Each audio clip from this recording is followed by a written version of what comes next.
Donc, Ecclésiaste, chapitre 3, verset 11. Et le titre de la prédication d'aujourd'hui, c'est La stratégie de Dieu. La stratégie de Dieu. Donc, je vous laisse juste le temps de trouver le verset. Chapitre 3, verset 11.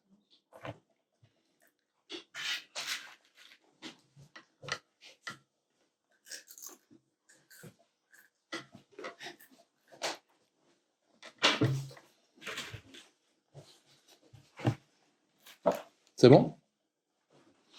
Vous avez trouvé? Ok. Donc, Ecclésiaste 3, 11 nous dit « Il fait toutes choses bonnes en son temps, même il a mis dans leur cœur la pensée de l'éternité, bien que l'homme ne puisse pas saisir l'œuvre que Dieu fait du commencement jusqu'à la fin. » Je le relis. « Il fait toutes choses bonnes en son temps, même il a mis dans leur cœur la pensée de l'éternité, bien que l'homme ne puisse pas saisir l'œuvre que Dieu fait du commencement jusqu'à la fin. » Alors, une stratégie, c'est quoi? C'est quand tu mets en application un plan, une façon de faire et des directives pour arriver à un résultat. On verra que, par exemple, quand tu avais des personnes qui faisaient la guerre, ils mettaient des stratégies en place afin de pouvoir gagner la guerre. Prendre en considération ce qui pouvait se passer pour qu'ensuite, ils puissent réagir en fonction d'eux. On voyait aussi dans la guerre que, par exemple, si la situation était bonne ou mauvaise, la stratégie allait s'adapter à la situation. On peut voir aussi une autre type de stratégie, la stratégie d'entreprise.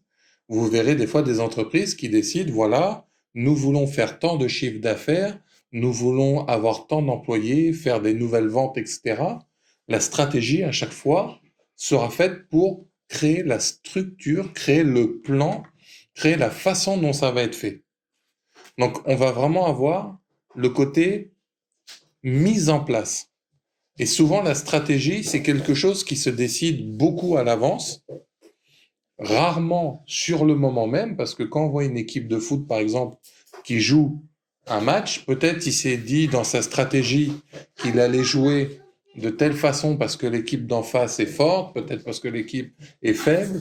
À ce moment-là, peut-être il se dit, tiens, j'ai des joueurs qui sont blessés, donc je vais jouer de telle ou telle façon. Mais des fois, voyant peut-être le match actuellement, ils se diront, allez, je mets tel joueur, je fais tel remplacement, et on voit que la stratégie peut évoluer.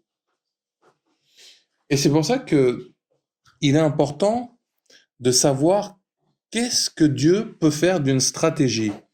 On voit que là, dans cette stratégie, Dieu va nous faire en sorte de nous montrer quelque chose qui peut être incroyable. Quelque chose qui fait que il peut y avoir la stratégie des hommes, mais quand tu vas voir celle de Dieu, elle est à un autre niveau. Et la définition de stratégie, c'est art de faire évoluer une armée en campagne jusqu'au moment du contact avec l'ennemi. Si tu tapes stratégie, la première définition qui vient, c'est art de faire évoluer une armée en campagne jusqu'au moment du contact avec l'ennemi, ce qui est l'opposé à tactique. Et deuxième définition, art d'élaborer un plan d'action coordonné, ensemble d'actions coordonnées. Donc on voit que là, comme je vous donnais les exemples avec la guerre, avec le football ou avec les entreprises, on voit que la stratégie peut des fois préparer quelque chose qui va venir, quelque chose qui va permettre de mettre en place. Et on va voir que la stratégie aussi, c'est tout un ensemble d'actions coordonnées. Coordonnées, ça veut dire qui sont mis ensemble de la même position ou de la même façon. Par exemple, tes deux pieds pour marcher, tu n'en as pas un qui marche vers l'arrière et l'autre qui va vers l'avant. Donc on voit que quand tu marches, pour être coordonné, tu mets le pied gauche devant, le pied droit devant. Gauche, droite, gauche, droite. Mais si tu mettais ton pied droit à faire un croche-patte au pied gauche, toi-même, tu tomberas tout seul. Et c'est pour ça que dans le plan de Dieu, il y a une stratégie. Peut-être tu te dis, ah, c'est la destinée alors.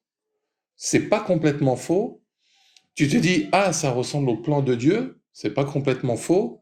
Mais la stratégie va être une clé de la destinée qui sera le plan de Dieu.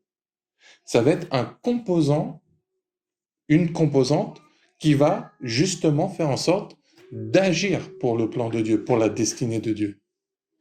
Et on voit que la stratégie a un but à mener au contact de l'ennemi à faire quelque chose ou à coordonner des actions entre elles.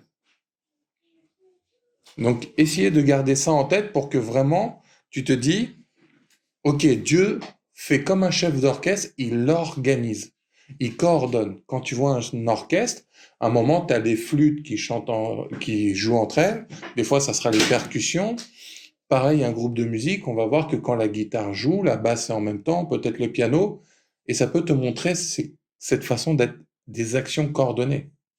Des musiciens se sont mis d'accord, ce soir on va jouer tel morceau, de telle façon, et encore une fois, on voit encore un exemple de stratégie. Donc si maintenant tu comprends qu'il y a des actions et des choses à coordonner, qu'est-ce qui va se passer avec Dieu? Donc Ecclésiaste 3.11 nous fait signaler qu'il fait toutes choses bonnes. Donc de base, la stratégie de Dieu, elle est bonne. Moi, au début, Dieu m'avait donné une simple phrase que souvent je réutilise. Dieu a toujours raison et j'ai tort. Si tu comprends ce principe, que ton orgueil dit oui, c'est vrai, amen, tu as toujours raison Dieu, tu auras déjà fait 50% du chemin si ce n'est même plus. Parce que quand tu diras, mais pourquoi tu veux que je vive ça? Pourquoi tu as fait en sorte que pendant ma jeunesse je vive ça? Pourquoi c'est ci? Pourquoi c'est ça? Et pourquoi personne ne m'aime? Pourquoi le pasteur est méchant? Pourquoi ci? Pourquoi ça? La stratégie de Dieu est au contrôle. Tout à l'heure, on entendait des témoignages. Si on observe tous vos témoignages, on a entendu la stratégie de Dieu qui vous a fait naître dans telle famille ou telle famille. Il y en a, y croyaient, d'autres y croyaient pas. D'autres, il y avait un amour paternel. D'autres, ils connaissaient pas son père. D'autres, tout était bien. D'autres, c'était la limite, la prison, des choses comme ça, etc. Mais tout ça, à chaque fois, on voyait que ça vous a amené où? À Jésus-Christ et à la repentance. Que vous ayez fait du mal, que vous ayez été gentil, que vous ayez été triste, que vous ayez été avec des problèmes, avec des hommes, des garçons, avec les femmes, les deux, à chaque fois, on a vu toute la stratégie que Dieu a mis en place dans vos vies pour en arriver là. Et c'est cette fameuse stratégie que forcément elle est bonne. Elle n'aura pas de faille parce que si elle vient de Dieu, elle est forcément bonne parce que Dieu est parfait. Donc quand tu comprends que Dieu a une stratégie, et qu'elle est bonne, tu vas pouvoir mieux comprendre ta vie, tu vas pouvoir mieux comprendre certaines situations de ta vie et certaines épreuves. Parce que c'est comme par exemple, dans l'entraînement au football, quand un gardien de but, on lui tire 50 buts et qu'il se prend 50 balles, qu'il saute à gauche, à droite, peut-être tu te dis c'est dur comme entraînement. Peut-être que quand tu vois un athlète qui fait 50 kilomètres en jogging, qui fait le marathon, peut-être quand tu vois le nageur qui fait 1000 mètres à la nage, tout ça a un but à la fin. Tout ça a un but pour que ça porte du fruit. Et c'est pareil, donc, comme nous dit ce passage, toutes choses bonnes viennent de Dieu et y complètent en son temps. Peut-être tu comprends pas la saison dans laquelle tu es, peut-être tu comprends pas, tiens Seigneur, je suis très attaqué, tiens Seigneur, en ce moment j'ai des cauchemars, tiens Seigneur, avant je dormais bien, mais là en ce moment, toutes les nuits à 4 heures du mat, précisément, je me réveille, tiens Seigneur, mes enfants sont agités, tiens Seigneur, il y a des problèmes de facture, tiens Seigneur, ça fait partie de la stratégie. Peut-être as-tu prié, Seigneur, je veux avoir confiance en toi. Bah Dieu, il va mettre une stratégie en place pour que tu arrives à lui faire confiance. Mais vu qu'on sait que Dieu nous appelle à la foi, à l'épreuve et à faire mourir ce qui était en nous, eh ben il créera des circonstances que à toi, tu te diras ah non là c'est trop galère, mais Dieu nous dit que c'est bon. Et il nous dit que ce sont de bonnes choses. Et il nous dit que c'est en quoi? En son temps. Et le fait que ça soit en son temps, peut-être tu te dis, ah Seigneur, je suis prêt à évangéliser la terre entière, je suis prêt à faire 50 églises, je suis prêt à aller donner ma vie. Mais Dieu, il sait si tu en es capable ou pas. Il sait si tu peux donner la vie. Parce que par exemple, si un enfant de 10 ans avait un enfant, c'est biologiquement pas trop possible. Et l'enfant ne saurait pas gérer une grossesse, ne saurait pas gérer comment élever un enfant. Tu vois souvent des gens, des jeunes filles qui ont des enfants à 15 ans et qui savent pas trop quoi faire parce qu'ils sont encore au collège ou des choses comme ça. Et c'est pour ça que la stratégie, elle est réfléchie. Comme on voyait dans la définition, c'est au contact des choses qu'elle va se mettre en place. Et c'est pour ça que il faut savoir être patient. Il faut savoir être tempéré. Ok, Dieu a peut-être dit, tu seras apôtre, prophète, pasteur, docteur, évangéliste, mais David, il a fallu plus de 13 ans pour en arriver à être roi d'Israël. Mais dans la stratégie de Dieu, on voyait quoi? Il a tué des Philistins, il a récupéré l'arche, il a fait en sorte que tout ce que Saül lui demandait, il a été le faire et victorieux. Là où Saül en faisait 1000, lui, il en faisait 10 000. En même temps, quand Saül voulait le faire tuer, il a respecté le oint de Dieu, il a quand même fait en sorte de tout accomplir sans toucher au oint, bien que Dieu après s'occupait lui-même de Saül, et il a hélas mal fini. Mais on voit que David, c'est pas juste dit, le prophète Samuel arrive, voilà, David, je te oins roi, et puis il aurait pu dire, bon bah, poussez-vous de là, c'est moi le roi. On voit bien que comment David a été sélectionné, quand le prophète Samuel est arrivé, Isaïe, le père de David, a dit, voilà, tous mes enfants, et à chaque fois, Dieu disait, non, c'est pas lui, non, c'est pas lui, non, c'est pas lui. Et puis Samuel, il voyait des combattants, il voyait des hommes forts, alors à chaque fois, il se disait, ça doit être lui, lui, lui, lui. Mais Dieu disait non. Jusqu'au dernier où Dieu dira, il y a encore un autre enfant. Et cet enfant-là était au travail en train de garder les brebis. Il était dans le champ. Et c'est là où Dieu va dire à son prophète Samuel, je ne regarde pas à l'homme, mais au cœur. Tu vois la stratégie de Dieu qui prend tout un autre ensemble. Peut-être que si on avait vu les grands frères de David, sachant que Goliath arrivait, peut-être on aurait pris le plus fort, le plus grand. Mais la stratégie de Dieu, qu'est-ce qu'elle a fait? Je vais prendre le plus petit, le plus mignon, parce qu'on dit qu'il avait un beau visage, donc peut-être qu'on ne le prenait pas au sérieux. Peut-être on disait à David, d'ailleurs David chantait et faisait de la louange. Peut-être qu'on disait à David, toi t'es un musicien, qu'est-ce que tu fais sur le terrain, quoi? Qu'est-ce que tu fais là où il y a la guerre? D'ailleurs, on dit que David est né dans le péché, que c'était sûrement une naissance faite du fait que le père de David avait été avec une autre femme. Mais tu vois que Dieu, dans sa stratégie, il va tout mettre en place pour glorifier Dieu au travers de qui? De David. Et quand tu vois que l'armée israélienne, Dieu connaissait dans sa stratégie que pendant 40 jours, ils n'allaient pas bouger, qu'ils allaient avoir peur de Goliath. Et c'est pas parce que Dieu a endurci leur cœur ou parce que Dieu ne voulait pas, mais parce que Dieu connaissait l'état de leur cœur. Donc à cause de tout ça, Dieu a fait en sorte que voilà la stratégie, en son temps, elle sera bonne. Et je parle de la stratégie de Dieu parce que aucun humain aurait fait ce qui s'est passé avec David. Franchement, je pense que le plus grand général, le plus grand tacticien n'aurait jamais fait ça avec en te disant tiens, je vais aller chercher un petit gamin de 17 ans qui s'occupe des brebis et si en plus ah mais moi j'ai tué un lion, j'ai tué un ours, ouais c'est ok. Même déjà juste le croire, ça serait incroyable. Mais tu vois que dans la stratégie de Dieu, il a tout pris en compte et il avait comme but glorifier Dieu. Parce que peut-être que David était petit, peut-être qu'il était beau de visage, peut-être c'était un chanteur, mais quand il a entendu Goliath parler mal de Dieu, il a pris sa défense. Direct, il a dit, c'est qui cet incirconcis qui va mourir aujourd'hui? Et il a été jusqu'à se battre contre Goliath. Il a respecté les autorités spirituelles, parce que quand Saül lui a dit, viens, je vais te mettre mon armure et mes épées, il les a portées, il a dit, non, je suis pas bien, moi je préfère me battre À ma façon, ça voulait dire, en gros, selon la stratégie de l'esprit. Et il prendra quelques pierres, et là, vous connaissez la fameuse victoire contre Goliath, qui va finir décapité. Donc, si tu veux décapiter les Goliaths de ta vie, il faut que le Saint-Esprit te donne la stratégie. Il faut que le Saint-Esprit t'explique la stratégie et que tu cherches à comprendre quelle est cette stratégie. Pourquoi aujourd'hui tu es réuni ici? Pourquoi aujourd'hui tu as témoigné? Pourquoi tout ça? C'est que Dieu, il a quelque chose. Et on voit dans la suite du verset que même il a mis dans leur cœur la pensée de l'éternité. Donc tu vois que la stratégie, elle vient du cœur. Donc si dans ton cœur, tu as un cœur tordu, un cœur amer, un cœur mauvais, tu peux plier la stratégie de Dieu. Pas que Dieu n'est pas puissant, pas que Dieu ne peut pas, mais Dieu a besoin que tu sois consentant dans la stratégie. Si tu dis par exemple à un gardien de but, toi tu dois être gardien, mais que le gardien va se mettre en position d'attaquant, il y a un problème.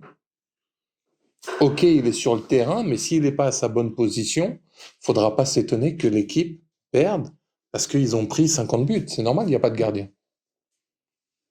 Donc on voit que ton cœur peut dévier la stratégie.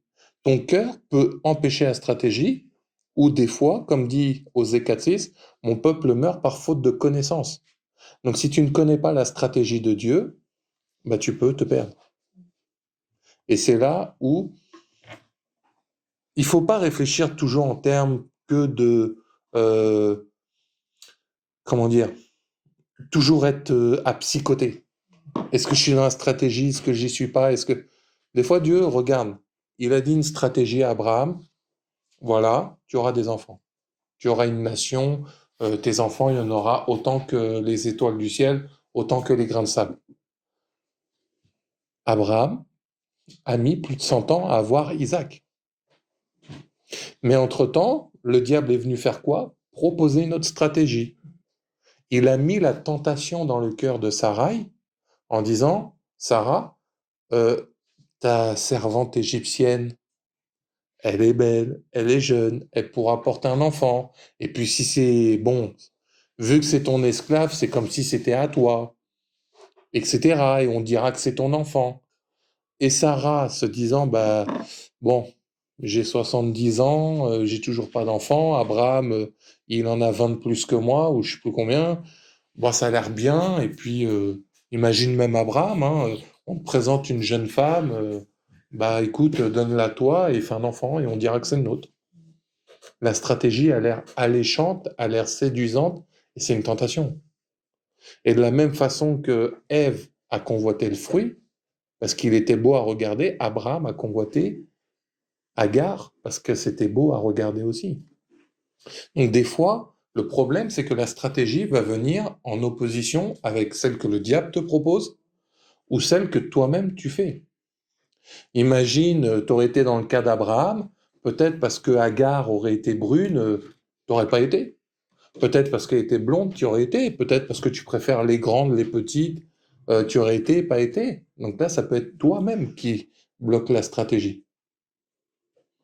Mais la bonne stratégie que normalement Abraham aurait dû faire, c'est non, Dieu a dit Sarah. Se rappeler toujours de ce que le Saint-Esprit a dit dans ta vie.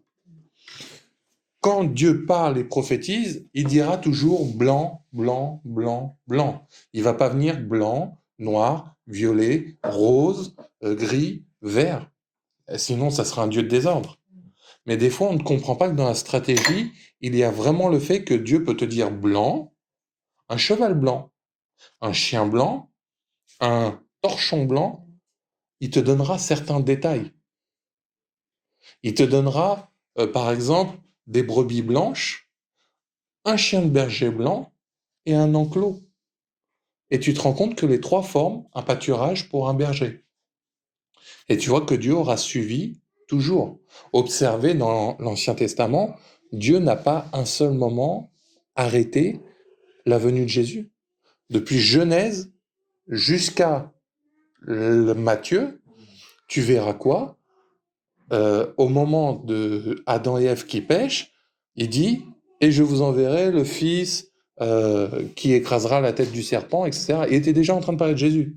Et tu vois que tous les prophètes, que ce soit David, Jérémie, ils attendent le Messie. Moïse dira, il y en a un autre qui vient après moi, le Messie. Donc tu vois que Dieu, il suit sa stratégie, hein. Et une fois que Jésus est venu, Jésus n'a pas dérogé une seule seconde à la stratégie qui était la croix. Et une fois comme ça, il a dit, le Saint-Esprit viendra, il n'a pas lâché. Et le Saint-Esprit nous accompagne jusqu'à la fin, et on verra à la fin qui a mis la stratégie jusqu'au bout. Il y a des stratégies qui permettent d'accomplir sa vie, il y en a d'autres qui te permettent d'avoir certaines bénédictions, et il y en a d'autres qui, hélas, sont censées pour t'éviter la mort, mais est-ce qu'on les écoute ou pas?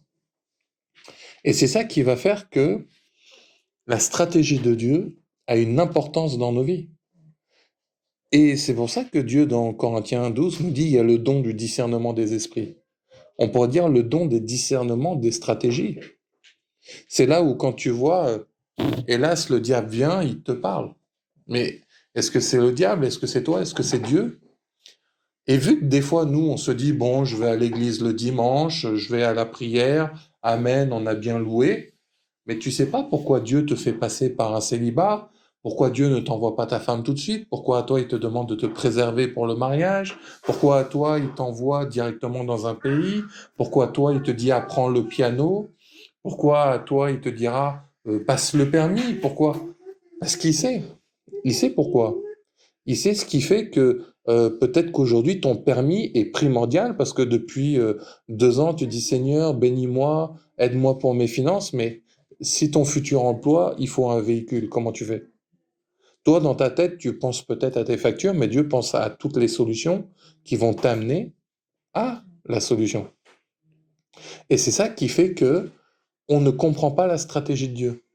Et après, on se retrouve, Dieu m'a abandonné, Dieu ne m'aime plus. Mais alors, si moi c'est comme ça, pourquoi Dieu laisse mourir les gens dans le monde? Et pourquoi ci, et pourquoi ça? Et personne ne va chercher à comprendre Dieu, ni la stratégie. Parce que si on ne cherche pas à comprendre la stratégie, bah par exemple, ça revient à, si tu veux pas comprendre comment jouer un jeu vidéo, t'arriveras pas à jouer. Si tu fais un jeu de société mais que tu veux pas savoir les règles, tu n'y arriveras pas. Si tu veux pas t'intéresser à comment on va dans l'entreprise et travailler là-bas, bah, c'est normal que tu n'y arriveras pas. Quand tu es marié ou que tu as des enfants, si tu t'intéresses pas à tes enfants ou à ton mari ou ta femme, bah, c'est normal que ça va pas trop réussir. Et c'est tout ça que Dieu met en stratégie. Pourquoi il choisit tel homme ou telle femme pour toi? Parce qu'il sait qu'est-ce qu'il y aura à faire. Et dans les destinées, il sait que voilà, mon frère, ma sœur, tu es capable d'aller voyager, de tout abandonner. Et peut-être que d'autres, il sait qu'ils savent, ils resteront qu'au même endroit. Mais ça, si on n'écoute pas la stratégie de Dieu, comment on va le savoir? Comment on va pouvoir le faire? Et c'est ça qui est intéressant. Dieu a dit, venez et je vous révélerai des mystères. Donc c'est pour ça que dans la stratégie, elle vient aussi en son temps. Elle vient dans le cœur. Donc quand tu regardes, notre passage nous disait quoi? Leur cœur, la pensée de l'éternité. Et on sait que l'éternité, bah, c'est l'Esprit de Dieu, c'est Dieu. Et c'est l'œuvre de la croix, parce que c'est le but du Sauveur, sauver son peuple. Donc résultat, la stratégie arrivera toujours à où? L'éternité. C'est le but de Dieu, que tu sois avec lui dans le royaume de Dieu, et que s'il te fait subir toutes ces épreuves, toutes ces choses, prenez l'exemple de Job, bah, le diable est venu tenter Dieu en disant ouais, mais lui c'est normal, tu l'as béni. Mais Dieu il dit non, il est fidèle. Dieu commence par dire Job est un homme fidèle, il est un homme, mais je sais plus comment il dit ça, mais en gros il dit c'est un homme bien, intègre, merci. Mais si Dieu dit qu'il est intègre, bien sûr qu'il va laisser le diable lui essayer de lui dire mais il n'est pas intègre. Donc Dieu il dit quoi? Ah tu dis que je suis un menteur? Je vais te démontrer. Stratégie mise en place. Et c'est ça qui fait que Job a vécu ce qu'il a vécu, il s'est repenti et sa vie a été 4 fois plus bénie et il a vu de plus en plus de générations derrière. Parce qu'il a écouté la stratégie de Dieu. Il y a des fois, sans t'en rendre compte, tu mettras la stratégie de Dieu en pratique. Peut-être ce jour où tu cherchais Dieu, tu t'es dit, tiens, ce soir, je vais aller dans une église. Tu t'en rendais pas compte, mais tu mettais la stratégie de Dieu en pratique. Et c'est pour ça que souvent, quand tu vois des gens qui vont se baptiser, le diable va essayer de tout faire pour distraire, utiliser n'importe quelle situation. Si Dieu te dit fais ça pour moi, t'étonne pas que tout va mal pour le faire, parce que le diable veut pas que tu y arrives. Si ça peut te libérer et libérer la personne à qui tu vas parler ou quoi que ce soit, à ce moment-là, c'est normal que une stratégie, elle est combattue. Donc beaucoup de combats, tu vas commencer à comprendre parce que la stratégie commence à devenir claire. Si tu as des gens à gauche, à droite et qu'au milieu c'est vide, pourquoi? Et c'est là où la stratégie va prendre tout son sens. Si vous voyez certains matchs de foot, il y a des gens, ils sont là spécialement pour la stratégie. Ah tiens, ils ont mis leurs joueurs comme ça, faut qu'on agisse comme ça. Et c'est pour ça que, comme nous disait la définition, ça va être des actions à coordonner, peut-être jusqu'à l'arrivée d'un ennemi. Imagine par exemple dans la stratégie, Dieu nous dit fuis l'impudicité, bah, tu sais que si une pensée vient te dire sois impudique, regarde les hommes, regarde les femmes, fais telle bêtise, bah, tu vas comprendre que non, là on n'est pas dans la stratégie. Tu vas pouvoir dire bah non, arrière de là Satan. Et tu verras que ta vie va prendre une différente tournure. Et si tu comprends que la stratégie peut être sur le temps et en bon temps, c'est pour ça qu'Habakkuk 2:3 nous dira, même si la prophétie tarde, attends-la parce qu'elle arrivera certainement. Pas peut-être, pas on sait jamais, certainement. Mais pour ça, si tu as mis la stratégie de Dieu en application. Beaucoup se disent, oui, j'ai eu des prophéties, mais j'ai rien vu, parce que tu n'as pas mis la stratégie en pratique. Est-ce que tu t'es sanctifié? Ah oui, mais tu sais, moi j'aimais mon copain, j'aimais ma copine. Oui, mais je gagnais de l'argent. Oui, mais en dealant, j'avais plein de trucs, j'avais des grosses voitures, et bla, et bla, et bla. Ah oui, mais j'avais une grosse église. Ah oui, mais Dieu t'a pas demandé de faire une église. Ah oui, mais j'avais 100 000 personnes. Ah, j'avais des followers. Oui, mais si Dieu te l'a pas demandé, c'est pour le monde bien, mais pour Dieu, c'est une perte. Et c'est ça qui fait que cette pensée de l'éternité, ça va être dans le cœur. Et comme Dieu nous dit dans Samuel, Dieu ne regarde pas à l'homme, mais au cœur, tu peux pas savoir ce qui se passe dans le cœur de ton frère ou de ta sœur, sauf si l'Esprit de Dieu te le révèle. Et c'est pour ça que euh, c'est pas tout ce qui brille qui a l'air d'être de l'argent, qui a l'air d'être de l'or. C'est pas là où il y a des paillettes que c'est le plus beau. On voit des fois des gens disent ah oui j'aimerais trop avoir une vie de star, mais ils voient pas les fois où elles se font des batteries parce qu'elles ont pris de la cocaïne. On voit par exemple l'acteur de Fast and Furious, ok filme avec des voitures rapides, mais il est mort dans sa Ferrari dans un poteau. Des fois on ne voit pas l'envers du décor, on ne voit pas ce qui se passe derrière. Et c'est pour ça que la stratégie, tu as vraiment besoin de, dans ton cœur, chercher ce que Dieu dit. Parce que peut-être aujourd'hui, je vous vois bien, vous êtes comme il faut, mais peut-être en ce moment, tu es en train de déprimer. Peut-être qu'en ce moment, tu sais pas quoi faire, tu sais plus où t'en es. Peut-être tu es agacé. Mais si Dieu ne me le révèle pas, mais comment je le sais, moi? Et c'est là l'important. Même donner une prédication, c'est chercher la stratégie de Dieu. Qu'est-ce que tu veux que je leur dise aujourd'hui, Seigneur? Moi, j'ai rien à vous apporter. Mais Dieu, oui. Et c'est ça que dans beaucoup d'églises, on oublie les stratégies de Dieu pour faire les stratégies d'hommes. On commence à dire, voilà, ah les gens, ils aiment bien la musique, il me faut une chorale. Ah les gens, ils aiment bien les décors avec des peintures et des néons et des LED. On va refaire la déco. À un moment, on cherche plus trop à suivre la stratégie de Dieu, mais on cherche la stratégie qui séduit, la stratégie qui a l'air bien. Mais est-ce qu'elle donnera des bons fruits? C'est que à la fin. Si les matchs de foot, on pouvait savoir qu'en faisant telle ou telle stratégie, tu vas perdre ou gagner le match, je pense que beaucoup feraient autrement. Mais hélas, en son temps, comme nous dit ce passage, on ne peut pas savoir. Donc ça nous oblige à être dépendants de Dieu. Ça nous oblige à l'écouter et à toujours être avec lui. Et c'est ça qui est nécessaire. Toujours être connecté à Dieu. Et quand j'ai connecté à Dieu, par le Saint-Esprit. Pas seulement, oui, Moi, j'entendais des fois des personnes, oui, Seigneur, je te loue, je t'adore, merci car je te loue en esprit, en vérité. C'est pas parce que tu le dis que tu le fais. Moi, je peux vous dire que je suis Ronaldinho et pas savoir toucher un ballon. C'est pour ça qu'il est nécessaire d'être connecté au Saint-Esprit. C'est pour ça que Dieu a pris le temps de vous donner le Saint-Esprit. Il vous télécharge la stratégie en temps réel. Tu es là, tu évangélises, Seigneur, qu'est-ce que je peux dire à cette personne? La stratégie. Peut-être toi, tu voulais lui parler de la croix, mais c'est peut-être un chrétien qui s'est refroidi et qui a juste besoin de réconfort. Donc, pareil, tu peux pas arriver avec ta stratégie à toi, là où Dieu veut peut-être guérir quelqu'un. Peut-être que dans la stratégie, Dieu sait que la personne est incrédule et aura pas la foi d'être guérie, mais il aura la foi d'être sauvé et que ce soir était son dernier soir. Et c'est pour ça que connaître la stratégie de Dieu, c'est vraiment quelque chose d'important. C'est vraiment quelque chose qui va faire la différence. Un homme ou une femme de Dieu mature, c'est celui qui comprend son Dieu. C'est celui qui comprend comment les choses agissent. Tu verras qu'un mari ou une femme comprend son mari ou sa femme. Ah là, il est fatigué, je le laisse tranquille. Ah là, mon enfant, il pleure comme ça, il a mal aux dents. Vous-même, naturellement, vous savez, même, ah, il y a des nuages, je vais prendre un parapluie. Naturellement, on peut déjà comprendre des stratégies, c'est la même chose avec Dieu. Mais on ne fait pas attention, on est distrait, on ne cherche pas à comprendre, on se dit Dieu pourvoira, Dieu fera, Dieu seul sait.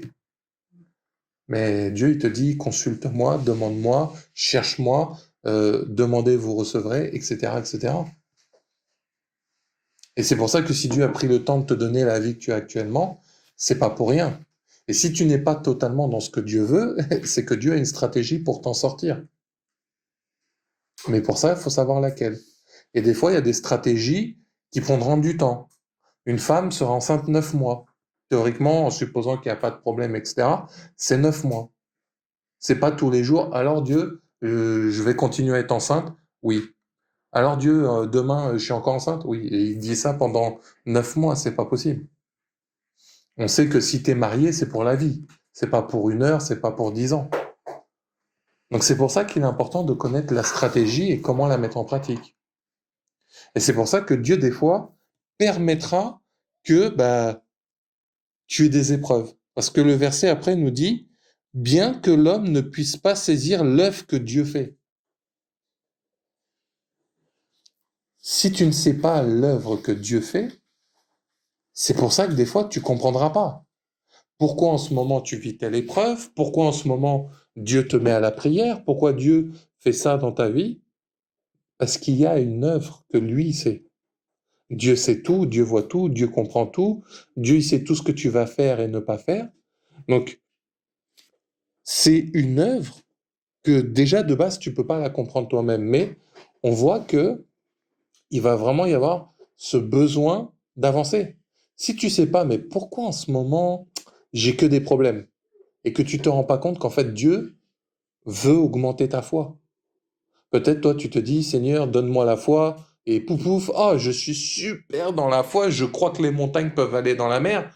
Ça serait tellement facile. Ça serait tellement facile, tu te maries à une femme et elle est enceinte et 10 minutes après elle accouche. Ce serait très facile. Mais c'est pas comme ça. Parce que il y a un enfantement. Il y a quelque chose que Dieu doit faire. Un arbre ne poussera pas en 10 secondes. Et c'est ça que les épreuves font.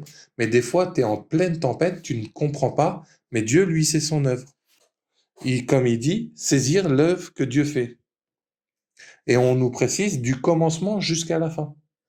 Donc la stratégie, elle a, pour ta vie, de ta naissance à ta mort, pour une situation bien donnée, ton mariage, ta vie de prière, etc. Peut-être ta vie, ta stratégie de ministère, etc. Et c'est là où c'est important de comprendre toutes ces choses. On va aller voir un deuxième passage dans Ecclésiaste, toujours, chapitre 7, verset 8. Donc Ecclésiaste, chapitre 7, verset 8, donc quelques chapitres après où on était. La parole nous dit « Mieux vaut la fin d'une chose que son commencement, Mieux vaut un esprit patient qu'un esprit hautain. Mieux vaut la fin d'une chose que son commencement. Mieux vaut un esprit patient qu'un esprit hautain. Je reprends l'exemple d'une grossesse. Je pense qu'une maman n'a pas envie que pendant 30 ans, son ventre, il y a un enfant qui grandisse dedans, quoi. Je pense qu'à un moment, il faut que ça sorte. Et c'est comme toi, imagine, tu fais 5 km de course à pied. Je pense qu'à un moment, tu auras envie de t'arrêter. C'est pour ça que Dieu dit, il vaut mieux la fin d'une chose. Si tu commences une œuvre avec Dieu, Dieu a envie que tu la termines. Et c'est comme ça que, c'est comme tous ceux qui ont passé des études, à un moment, tu avais hâte que les épreuves arrivent, que le diplôme arrive pour passer à autre chose. Donc c'est pour ça que la stratégie, il vaut mieux sa fin que son commencement. Si tu es tout le temps en train de dire, ouais, faudra que je prie, Dieu m'a dit je dois prier, et je dois prier, je dois prier, et que 5 ans plus tard, alors, ouais, je dois prier. T'as prié? Non, mais je sais que je dois prier, vaut mieux la fin que le commencement. Et c'est ça qui est important. Et pourquoi la stratégie de Dieu et certaines prophéties et certaines actions dans nos vies ne passent pas? Parce qu'il nous dit, mieux vaut un esprit patient qu'un esprit hautain. Hautain, c'est qui te regarde un peu de haut, qui va un peu te teaser, un peu te snober, te regarder avec orgueil. Mais cet esprit hautain, tu penses que ça peut venir de l'extérieur, mais ça peut venir de toi aussi. Hein. Tu peux être hautain avec toi-même. Et c'est pour ça que, qu'est-ce qui peut gêner la stratégie de Dieu? Ton état d'esprit. Et la parole de Dieu nous dira que le cœur, c'est l'esprit. C'est pour ça que dans le verset précédent, on nous disait que le cœur de l'homme, il est dans la pensée de l'éternité, bien que l'homme ne puisse pas saisir. Donc quand tu comprends pas ce qui se passe dans ton cœur, et que tu es juste, j'arrive pas à prier, j'arrive pas à méditer, je sais plus en ce moment, je suis pas bien. Il faut comprendre pourquoi. Qu'est-ce qui se passe? Il y a une stratégie qui se cache. Dieu veut te montrer, regarde, là t'es orgueilleux, là t'es orgueilleuse, là t'es impatient, là tu n'es pas ci, là tu n'es pas ça, là tu manques de foi, là... Ça peut être bien, mais le doute n'est pas malsain quand tu cherches à comprendre. Mais si tu doutes pour douter, ça devient impur. C'est pour ça que Dieu il dira dans Jacques que celui qui doute n'espère même pas recevoir. Parce que c'est pas, est-ce que Seigneur je fais bien, mais c'est Seigneur et tu trembles. Et Dieu a dit ne tremblez pas devant les hommes, mais moi je vous ferai trembler. Et c'est pour ça qu'il est important de comprendre quel est ton état d'esprit. Est-ce que tu as un état d'esprit patient ou hautain? Et c'est ça qui fera aussi, par exemple, tout à l'heure je vous parlais du diable qui vous attaque. Si tu vois qu'il y a trop d'attaques autour de toi, des fois on se dit ah je suis combattu, ah j'ai dû pécher, ah j'ai dû... Des fois c'est vrai, mais si tu comprends que là dans la stratégie Dieu te dit il y a un tournant, ben, le diable il va t'attaquer. Donc tu sauras discerner dans quelle saison tu es. Est-ce que c'est toi qui t'es mis dans le problème ou est-ce que c'est Dieu qui te fait combattre? Parce que quand Dieu dit si Dieu est avec nous, qui sera contre nous, c'est qu'il y a quelqu'un qui est contre nous. Donc c'est pour ça qu'il est important de savoir, des fois il y en a, ils s'apitoient parce qu'ils ne comprennent pas que la stratégie c'est de résister. D'ailleurs il dira, résistez au diable et il fuira loin de vous. Ah oui, mais j'arrive pas à mettre les dons spirituels en pratique. Ah oui, mais machin. Est-ce que c'est toi? Est-ce que c'est le diable? Ou est-ce que tu n'es pas encore prêt ou prête à l'utiliser? Et le diable, des fois, voudra vous maintenir là. Non, mais Seigneur, je sais pas prier. Oui, t'es impur. Oui, t'es mauvais. Comment tu prierais Dieu? Ouais, c'est vrai. Et tu te laisses berner par les esprits. Moi, je me rappelle bon nombre de personnes en entretien. Ah, le parler en langue, c'est pas obligatoire, c'est pas si. Est-ce que c'est vraiment Dieu, etc. Et le diable vient t'attaquer.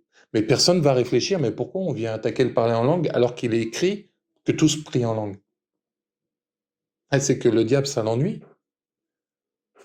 Moi, je connais des gens, ils ont dit, dès que je parle en langue, je prierai 24-24, et quelques secondes après, ils ont peur, ah, c'est peut-être moi, c'est peut-être mon cœur, peut-être que j'imite les autres, qu'est-ce que vont dire les gens, etc. Mais Dieu, il a dit que c'est bon et que ça t'édifie, que ça te fait grandir. On voit là, encore une fois, pourquoi le diable s'acharne sur certaines choses, parce qu'il sait que stratégiquement, c'est mauvais pour lui. Donc bien sûr qu'il ne te laissera pas faire. Dieu dit fuyez l'impudicité. Bien sûr que le diable te gardera dans le célibat. Mais être célibataire ne veut pas dire que tu es maudit. Ça ne veut pas dire que tu as péché. Mais si ta moitié n'est pas prête ou pas prêt, dans la stratégie de Dieu, il va falloir que tu patientes. Mais si toi tu te dis, ça fait des années, c'est bon, je dois être maudit, tu rentres dans la stratégie du diable. Ce qui sera faux, parce que si ta femme n'est pas prête, si jamais ta femme aujourd'hui a décidé de se marier, mais c'est ce qui va la perdre parce qu'elle n'est pas complètement renouvelée. Si son futur mari n'est pas délivré de la pornographie et que ça va poser un énorme problème. Dieu préfère attendre un an de plus pour te guérir et la guérir. Si tu dis, moi je veux travailler, mais tous les matins, tu n'arrives pas à te lever et tu seras toujours en retard. Qu'est-ce qui va glorifier Dieu? Oh là là, mon serviteur est tout le temps en retard. Oh là là, tu veux une prière de lui ou de elle? Appelle à 12h30, c'est pas possible. Mais nous, des fois, on réfléchit de façon hautaine, de façon sans patience. Et c'est comme ça qu'après, tu te retrouves à même accuser Dieu en disant, ben, Seigneur, il est où? Elle est où? Seigneur, où est l'argent que tu m'as promis? Où est les enfants? Tu dis que je serai la tête et pas la queue. Et on essaye de faire dire à Dieu, t'as tort, alors qu'il a toujours raison. Que c'est toujours bon et c'est toujours en son temps. Je suis sûr que si les gens témoignent de comment Dieu a fait bien dans leur vie, les gens qui cherchaient le mariage et qui aujourd'hui sont mariés en esprit, avec l'homme ou la femme que Dieu a réservé, ils te diront toutes les merveilles de Dieu. Entre-temps, il y aura eu des galères. Mais peut-être que s'ils revoyaient toute la stratégie que Dieu avait fait, à ce moment-là, ils se diront, ah maintenant j'ai compris pourquoi je suis en arrivé là. C'était nécessaire. Et c'est pour ça que des fois, Dieu permet qu'il t'arrive certaines choses pour que tu arrives au résultat que Dieu veut. Moi, personnellement, à un moment, je croyais qu'il fallait juste être comblé dans mon cœur pour réussir à être heureux. Quand je me suis rendu compte qu'en ayant tout, j'avais rien, j'ai fini par me poser des questions sur Dieu. Mais tant que peut-être j'avais pas tout eu selon moi, combien d'années j'aurais pris à me dire, bah, en fait, bah, il me manque. Imagine, moi j'aime les chiens, j'ai pas de chien avant l'âge de 50 ans, c'est-à-dire que peut-être jusqu'à 50 ans, bah, je me serais dit, ah, je dois pas être heureux parce qu'il me manque ce fameux chien. Et des fois, Dieu, il permettra des choses dans ta vie pour dire, voilà, c'est bon, t'es calmé, t'as compris que c'est pas moi, ou t'as compris que c'est moi. Et c'est ça que dans la stratégie, on verra la différence. On va aller dans Éphésiens chapitre 1, verset 4, et on va voir aussi un autre but de la stratégie de Dieu. Tout à l'heure, ça parlait d'éternité, et on va voir une précision. Éphésiens 1, 4, donc Éphésiens chapitre 1, verset 4, nous dit, en lui, Dieu nous a élus avant la fondation du monde. Donc là, on parle de Jésus. Pour que nous soyons saints et irrépréhensibles devant lui. Donc encore une fois, cette pensée de l'éternité, parce que là où Dieu réside, il n'y a que de la sainteté, il n'y a pas de péché, il n'y a pas de tout ça. Donc on voit que là, un mouvement de la stratégie de Dieu, c'est qu'il nous a élus avant la fondation du monde. Donc il a tout vu ce qui va te concerner. Donc vu qu'il a tous les résultats, bah, il peut tout faire en avance pour toi et il peut décrire toutes les actions qui se passeront dans ta vie et les coordonner, comme on voyait tout à l'heure dans la définition. Et c'est ça qui va faire que pour que nous soyons saints et irrépréhensibles devant lui. Donc la stratégie de Dieu sera toujours pour que tu aies un esprit patient, ainsi que pour avoir un esprit saint et irrépréhensible. Et c'est comme ça que devant lui, tu ne pourras pas te reprocher. Devant lui, tu ne pourras pas être mauvais parce que c'est Jésus, celui qui a été, avant toute chose, la clé de la stratégie pour toi et pour moi. Et c'est comme ça que l'on verra Dieu agir dans nos vies. Mais si tu ne cherches pas la sainteté et à être irrépréhensible, c'est-à-dire qu'on ne peut pas dire du mal de toi, pas pour dire orgueilleusement, moi je suis meilleur que les autres, mais pour dire, on ne peut pas trouver de faute en moi, je suis caché en Jésus, et lui il est saint, il est pur. Donc tu vois que pour la stratégie de Dieu, il y a une élection avant la fondation du monde, et en même temps, c'est pour que nous soyons quoi? Saints et irrépréhensibles. Donc ne t'étonne pas qu'il y en ait qui se perdent parce qu'ils ont décidé de ne pas écouter Dieu. Pas que Dieu a tort, pas que Dieu est impuissant, mais c'est qu'ils n'auront pas cherché à être saints et irrépréhensibles. Parce que comme je disais, c'est comme aller à un concert, mais les musiciens ne veulent pas jouer, ou tu vas à un match de foot, les deux équipes ne veulent pas jouer, tu vas au travail, mais tu vas pas travailler, il n'y aurait aucun intérêt. Donc quand on parle d'éternité et de Dieu, bah, si tu veux pas être saint et irrépréhensible, bah, c'est normal qu'il dit j'ai mis et Dieu est bon pour le juste et le méchant. Il fait pleuvoir la pluie sur le juste et le méchant.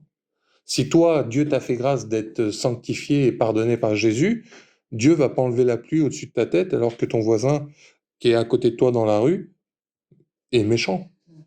Mais par contre, le résultat final sera pas le même. Peut-être que, imagine, toi, tu as un sèche-linge à la maison, tu arrives, tu sèches le linge et c'est fini.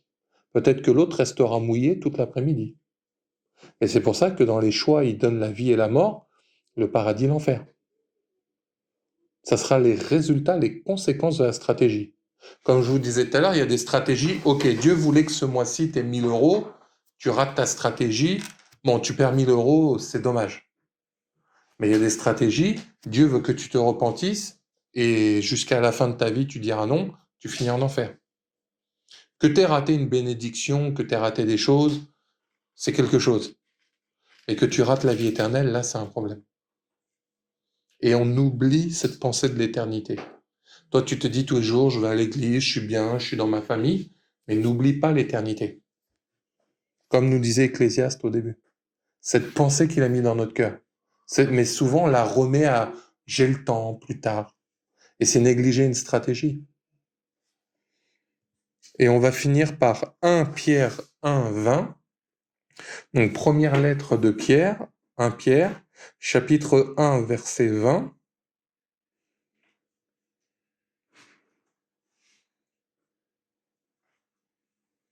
La parole de Dieu nous dit, donc dans 1 Pierre chapitre 1 verset 20, prédestiné avant la fondation du monde et manifesté à la fin des temps à cause de vous. Donc quand tu regardes dans la stratégie de Dieu, il va se manifester à toi. Pourquoi? À cause de toi. Et ce qui a été établi, prédestiné avant la fondation du monde en Jésus, comme on lisait dans Éphésiens 1,4, cette stratégie a pour but de changer ta vie, de faire des choses incroyables dans ta vie, de te bénir et de te donner. Mais le résultat, c'est quoi? C'est que tu puisses avoir. Tout à l'heure, on voyait mieux vaut la fin d'une chose que son commencement. Donc à un moment, il faut bien que cette fin soit manifestée. Là, ce passage nous fait penser à l'Apocalypse. À un moment, Jésus va venir et il va montrer, je suis la parole, je suis le sauveur. Et là, il enlève l'Église lors de l'avènement. Il va montrer. Vous voyez toute ma stratégie? Vous voyez toutes les fois où vous avez dit je suis pas le Fils de Dieu, je suis pas Dieu, je suis un prophète, j'existe pas, j'étais un mec, j'étais ci, j'étais ça. À un moment, à la fin des temps, Dieu va montrer ma stratégie était bonne. Si vous vous demandez pourquoi le diable a autant de pas patience, a autant de délai avant d'être condamné, c'est parce qu'il sait que sinon toi tu serais détruit. Parce que imagine si on sanctionne le président de la République, tout un pays peut tomber derrière. Mais qu'est-ce qui se passe? Si tous ceux qui sont dans le péché, d'ailleurs on dirait que Satan est le père du péché et du mensonge. Mais si on tue le père, toute la famille peut suivre avec. Donc si Dieu détruit Satan, il va être obligé de détruire tout ce qui est le péché. Mais si toi tu es dans le péché, il te détruira avec. Donc par amour pour toi, Dieu patiente. Lui-même n'est pas hautain envers lui-même en disant « Ok, je sais qui dira oui à être sauvé, je vais attendre 2000 ans, 3000 ans, je vais patienter. Dans ma stratégie, je vais démontrer que Satan avait tort jusqu'au bout. Tu t'es rebellé dans l'Éden, tu t'es rebellé à côté du trône de Dieu. Il va démontrer à Satan même jusqu'au point final que tu avais tort. Donc, il va faire d'une pierre 5 coups en même temps. Il va montrer que les démons étaient mauvais, que Satan était mauvais, que le pécheur qui ne s'est pas repenti jusqu'au bout, il sera pécheur, que toi, quand tu as vécu tout ce que tu as vécu avec Jésus, tu as bien fait de le faire. Quand toi-même, tu t'es sanctifié, sacrifié, à peut-être tu dois te marier et tu te préserves, mais quand ça sera fait, tu te diras, je l'ai fait. Dieu se montrera que c'était bon, tu es justifié. Et comme à la fin, qu'est-ce qu'il dit? Il prendra Satan, le faux prophète, etc., et il les enverra dans le feu, et tous ceux qui allaient avec. Suite à quoi? Un tribunal. Mais ce fameux jugement de Dieu, faut bien qu'il s'appuie sur quelque chose. C'est pour ça qu'il prend le temps d'attendre. Imagine, je te demande d'avoir la foi aujourd'hui, mais on ne pourra le voir que dans 9 mois. Je reprends l'exemple de la grossesse. Aujourd'hui, tu fais un test et on te dit t'es enceinte ou tu vas être papa. T'as bien la foi que dans 9 mois, il y a quelque chose qui se passe. Tu vas avoir la foi que le ventre va grossir, etc. Mais c'est pareil avec Dieu, il va le démontrer dans sa stratégie. Il va démontrer qu'à la fin, il y a bien quelque chose qui s'est passé. Et c'est ça qui fait que on dit de toi que tu es un faux serviteur, on dit de toi que tu n'as pas le Saint-Esprit, on dit de toi que tu seras une femme stérile. Mais à un moment, Dieu va venir se manifester à la fin des temps qu'il était bien avec toi. À la fin des temps, comme à l'Apocalypse, comme je vous disais, mais aussi à la fin de ton temps. On dit de toi que tu seras jamais marié, la fin de ton temps, la fin de ton épreuve, et que tu te maries. On dit de toi que tu seras un mauvais père, non. Dieu va montrer que c'était un bon papa ou une bonne maman. À un moment, Dieu viendra te justifier. Mais pour ça, il faut être dans la stratégie de Dieu. Si tu fais ce qui a l'air le plus rentable pour toi, si tu fais ce qui t'intéresse, qu'est-ce qui va se passer? Peut-être tu gagneras, mais à ce moment-là, tu sais pas ce que tu perds. Et tu sais pas où tu vas ensuite. Tu vends de la drogue, tu gagnes 10 millions, mais tu sais pas que ça, un jour, on va te tirer une balle dessus parce que tu étais au mauvais endroit, règlement de compte. On ne sait jamais ce qu'on va avoir. On ne sait pas de quoi demain est fait. À chaque jour suffit sa peine. Donc c'est pour ça que Jésus insistait tout le temps, soyez avec moi, communiquez avec moi, soyez connectés à moi, soyez en communion avec le Saint-Esprit. Il vous enseignera toutes choses, il vous montrera toutes choses. Cherchez d'abord le royaume, cherchez sa justice. Toutes choses viennent ensuite. Et c'est là où tu verras les résultats, les fruits dans ta vie. Et c'est là que la stratégie de Dieu va prendre une autre tournure dans ta vie. Nous, des fois, en tant que serviteurs et conducteurs, on est passé par des galères, et quand on commence à voir certains signes dans vos vies, et bien là, on peut dire, oui, je connais ça, je reconnais cette histoire. Ah, là, il va passer telle épreuve. Ah, là, ça va se passer comme ça. Ah, là, il se fait attaquer. Pourquoi? Parce qu'on a déjà vécu la stratégie avant vous. Et c'est là où, moi, je me rappelle des gens qui disaient, moi, j'arrive pas à jeûner plus de 4 jours. Quand toi, tu as fait un jeûne et que tu as transpiré pendant 4 jours et que tu vois Dieu dire à quelqu'un, toi, tu vas jeûner 4 jours, tu sais un peu la douleur par laquelle il va passer. Tu reconnais un peu les signes, comme quand on dit, ah tiens, il y a des nuages, il va pleuvoir. Quand tu vois que, tiens, c'est bizarre, en ce moment, je dois me baptiser, mais on dirait que tout est fait pour ne pas se baptiser. Quand toi, tu as vécu ça dans ta vie, tu sauras reconnaître ces signes dans la vie des autres. Tu verras que c'est pas que tu répètes les mêmes choses, mais il y a des clés que tu comprendras parce que tu as déjà vécu la stratégie. Tu vois. C'est pour ça que quand des fois quelqu'un vient, il vient d'accepter Jésus, je sais pas comment prier. Tu vas reconnaître. Et quand, par exemple, je donnais tout à l'heure un exemple, toutes les nuits à 4 heures du mat, pile, je me réveille. Là, quand toi-même tu as vécu la stratégie, tu pourras lui dire, Dieu veut que tu pries à ce moment-là. T'es sûr? Oui, oui. Tu discerneras des temps dans sa vie parce que toi-même, tu as vécu la chose. Et c'est comme ça que ça ne sera pas un enseignement, parce que maintenant, des fois, on arrive, lis ta Bible, prie et jeûne. Non. Il y a des gens qui peut-être d'entrée, il faudra beaucoup prier, peut-être d'autres beaucoup enseigner, d'autres beaucoup jeûner. On ne sait pas. Chacun, vous êtes unique. Mais la stratégie de Dieu, tu pourras commencer à voir qu'est-ce qui se passe. Ah, il doute comme ça. Il ne sait pas s'il va y arriver. Et toi, quand tu es passé par là, tu pourras dire, OK, je vois où il en est, je vois où elle en est, et je comprends la stratégie que tu es en train de faire Dieu. Même plus tard, vous verrez, Dieu, des fois, vous fera des rappels dans votre esprit. Rappelle-toi quand tu as vécu la journée de témoignage, et là, tu te diras, ah, aujourd'hui, Dieu veut qu'on témoigne. Je reconnais là cette atmosphère. C'est comme quand tu arrives et que tu dis, ah, ça sent le poulet avec du riz, là, je reconnais cette odeur-là. Eh ben, c'est un peu pareil. Tu verras plus tard que les signes, même des fois, par exemple, quand les femmes aiment bien manger, on commence à dire que t'es pas enceinte. Il y a des signes qu'on regarde comme ça et qu'on se dit, ah, ou Jésus, quand il était sur la croix, à un moment, il a demandé j'ai soif parce que biologiquement et médicalement, il paraît que quand tu es proche de la mort, tu as soif. Même un médecin, qu'est-ce qu'il fait? Il reconnaît la stratégie grâce à des symptômes. Tu as mal à la tête? Est-ce que tu as mal au ventre aussi? Et tu as des courbatures? Bon, bah, tu as ça. Donc aussi, quand vous connaissez, vous, la stratégie de Dieu, vous comprendrez qu'est-ce qui se passe autour de vous.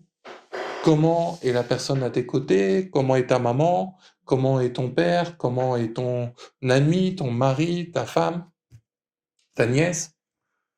Toi-même, quand tu as vécu certains passages du désert, tu reconnaîtras les passages du désert des autres, bien qu'il peut ne pas être exactement comme toi tu l'as vécu, mais là tu sauras que, ah mon frère, courage, parce que là tu rentres dans une période difficile. Et tout ça, ça touche à quoi à chaque fois? La stratégie. Et c'est ça qui fera que ta vie va avancer. Si tu fais quoi?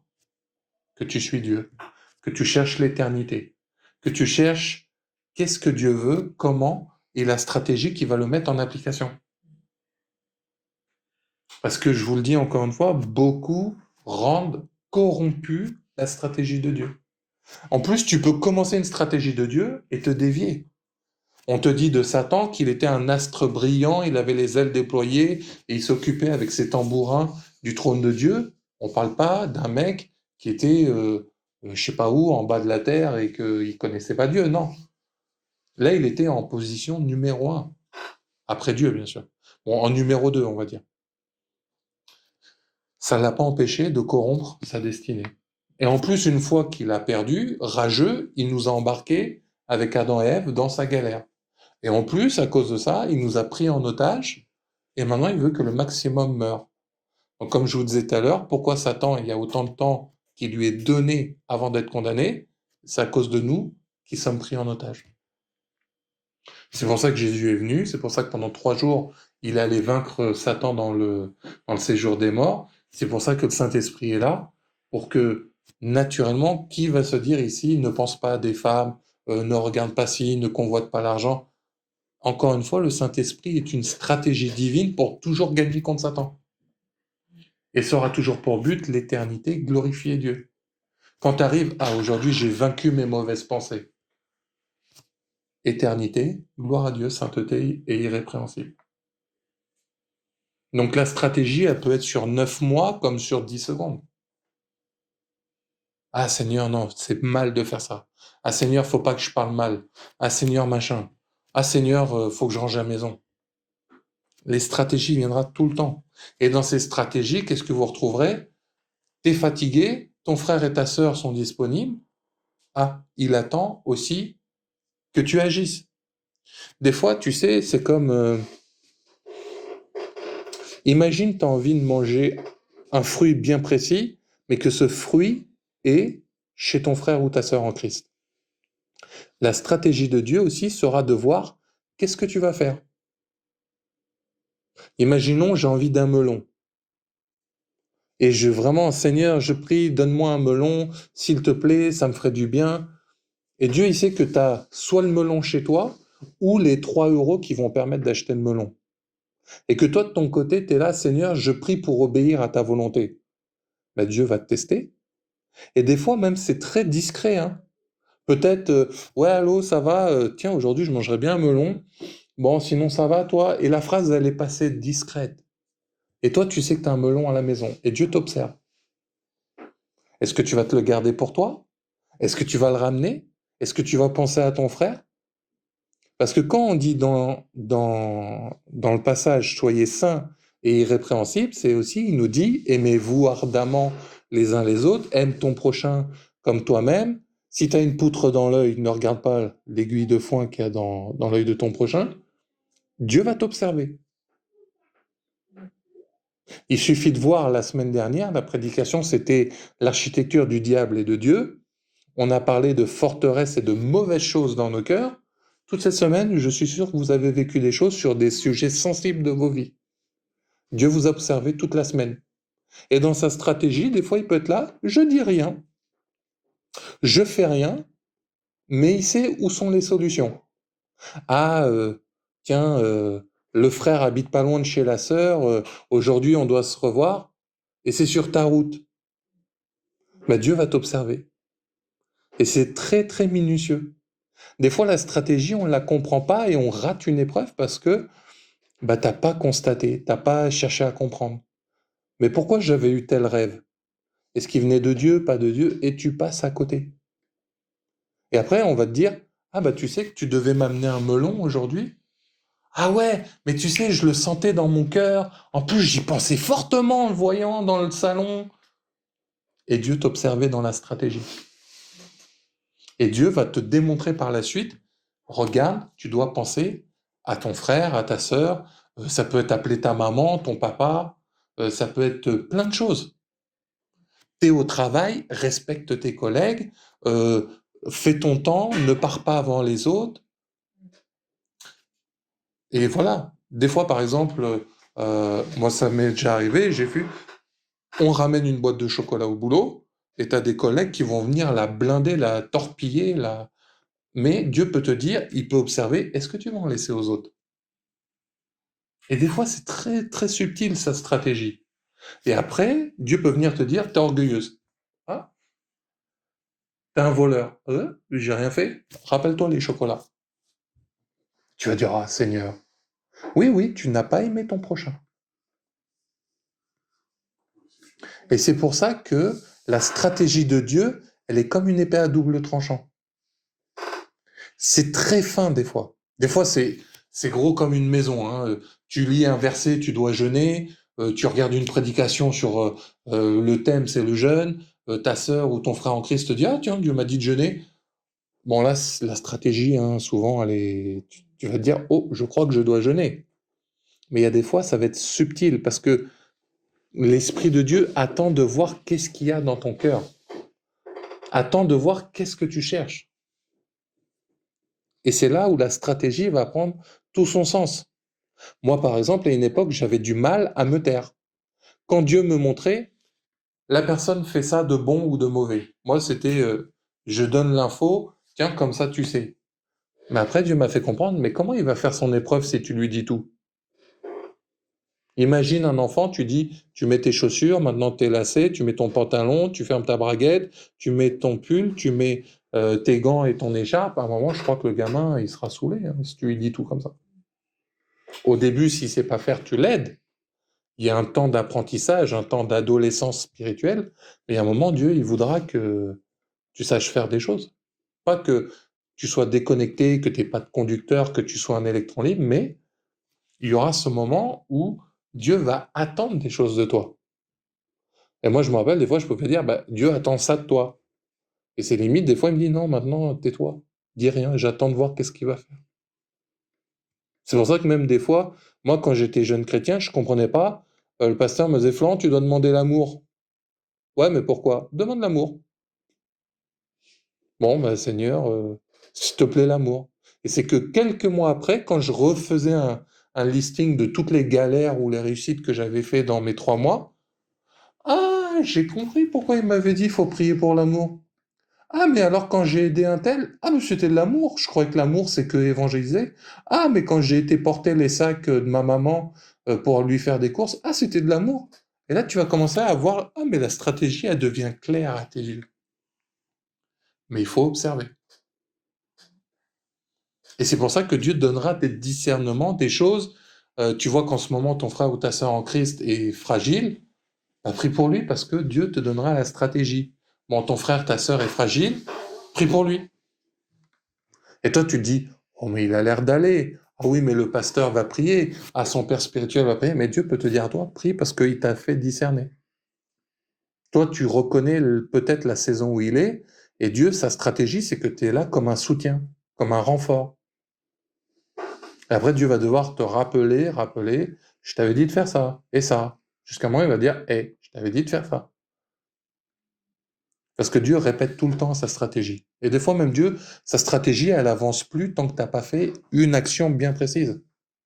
Si je te demande, viens manger à la maison, mais que tu dépasses pas le seuil de la porte, tu mangeras jamais dans la maison. Et des fois, Dieu, il est là, hein, comme un GPS. Tu as raté la sortie, faites demi-tour, ou reviens et refais le tour. Donc c'est pour ça que comprenez bien le secret qui se cache derrière la stratégie. Et vraiment, ne crois pas que c'est une punition de Dieu. Parce que des fois, la stratégie, tu seras mal, tu comprendras pas. Des fois, la parole de Dieu dit, la tristesse selon Dieu amène à la repentance. Il peut te faire avoir, t'es triste pendant 3 jours et tu te rends compte que, ah mais en fait, tu m'as guéri mon cœur d'une blessure du passé. Et c'est là où tes 3 jours, tu étais peut-être à pleurer, peut-être que tu étais par terre, peut-être que tu étais irritable, peut-être. Mais à la fin, le résultat, c'est que la stratégie aura fonctionné. Et Dieu le prouvera en le démontrant en disant, ah, j'ai pardonné, Ouh, Seigneur, ça me fait du bien. Et Dieu aura encore raison et se glorifiera. Et là, donc, demande à Dieu, demande à comprendre. Des fois, c'est subtil, c'est pas juste, ah, on met une stratégie comme des balourds. Non, il faut écouter l'esprit. Il faut chercher l'esprit de Dieu, et c'est là où vous réussirez. Amen.